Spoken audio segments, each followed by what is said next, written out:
Magandang araw po, welcome po sa aking channel, Nov9 TV.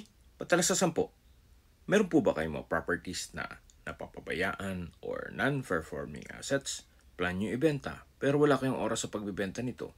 Kung ito'y pagkakatiwala nyo po sa amin, tawag lang po kayo sa aking numero. Usap po tayo, gawan ko po ng video for free. Yes, libre po, wala po kayong babayaran. Tutulungan pa namin kayong mabenta ang inyong property. Kami na po bala sa marketing, sa boosting or paid ads. Even sa tripping, hindi na po kayo mapapagod sa pag-entertain ng mga buyers. Kami na po bala sa lahat. Tawag lang po kayo. Nandito po tayo ngayon sa Royal Tagaytay Estate kung saan meron po tayong bagong video presentation, isang residential lot na may lot area na 239 square meters. Ito po'y titulado, buhay po ang may-ari, kaya wala po kayong magiging problema sa documentation o sa transfer ng title. Regular cut po ito, eskwalado, then sa dulo po ay perimeter fence, patag na patag po ang lupa, kaya usable po lahat. Wala pong masasayang. At kung sakaling ma-acquire niyo po ito, anytime po, pwede na po kayong magpagawa ng bahay. Hindi niyo na po kailangan magpatambak.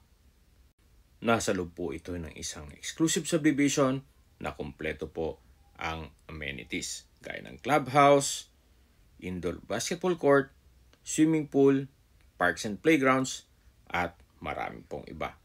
Tungkol naman po sa security, wala pong problema. Gawa ng meron pong 24 hours roving guards dito sa loob ng subdivision. Maganda po itong gawing retirement place ninyo. Gawa ng napakatahimik po ng lugar, sariwang hangin, at malamig po ang klima. Malayo na rin po ito sa 14 kilometers danger zone ng Taal Volcano.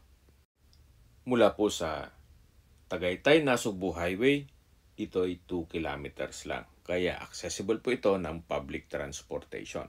Kung sakali pong galing kayong Manila o sa PTEX terminal, meron pong regular trips ng bus going to Lemery, vice versa, kung saan dumadaan po dito sa area ng property. Okay, habang pinagmamasdan niyo po ito, pag-usapan natin ang distance, location at travel time. Gaya po nang sabi ko, mula dito sa property papunta sa National Highway, ang distance is 2 kilometers at ang travel time is 5 minutes. At mula naman po sa Twin Lakes, ang distance is 3.1 kilometers at ang travel time is 7 minutes. Mula naman po sa mga beach resort sa Nasugbu, ang distance is 45 kilometers at ang travel time is 48 minutes.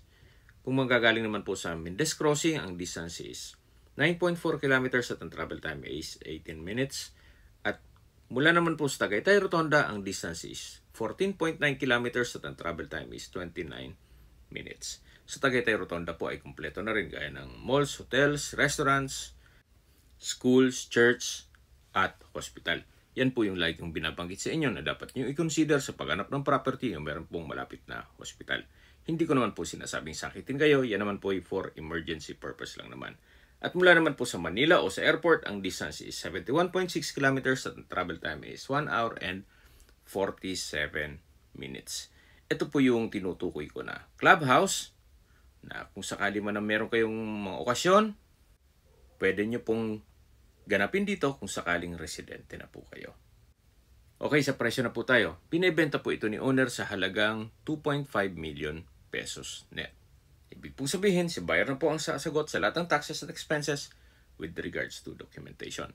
Kung may mga katanungan po kayo or gusto magpaset ng tripping dito sa property ito, tawag lang po kayo sa aking numero. At sa mga kababayan naman natin na sa ibang bansa, meron po akong Telegram. Sa mga iPhone user man, may iMessage.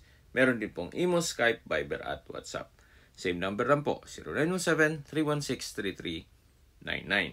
Sa mga nagtatong naman po ng aming Facebook, meron po aming Facebook page na Nov9 TV at Facebook Reels Video. Meron din pong TikTok at Instagram na Nov9 TV. Meron din po kami ibang YouTube channel na Nov9 TV channel at AC Listings. Sana po naibigyan yung aming video presentation. Paki-like and subscribe na po sa aking channel para ma-update din po kayo sa aking future listings. Kung sakali po hanap nyo yung mas malaking sukat ng lupa, meron din po kaming ibang listings na pwede nyong pagpilian. huwag po kayong mag-atubiling tumawag sa amin, then let us know your budget para malaman namin kung anong property pwede namin ilok sa inyo. Sa lahat mong viewers, subscriber at nagtiwala po sa amin, salamat po sa suporta. Ingat po kayo lagi at yung pamilya. Maraming salamat po.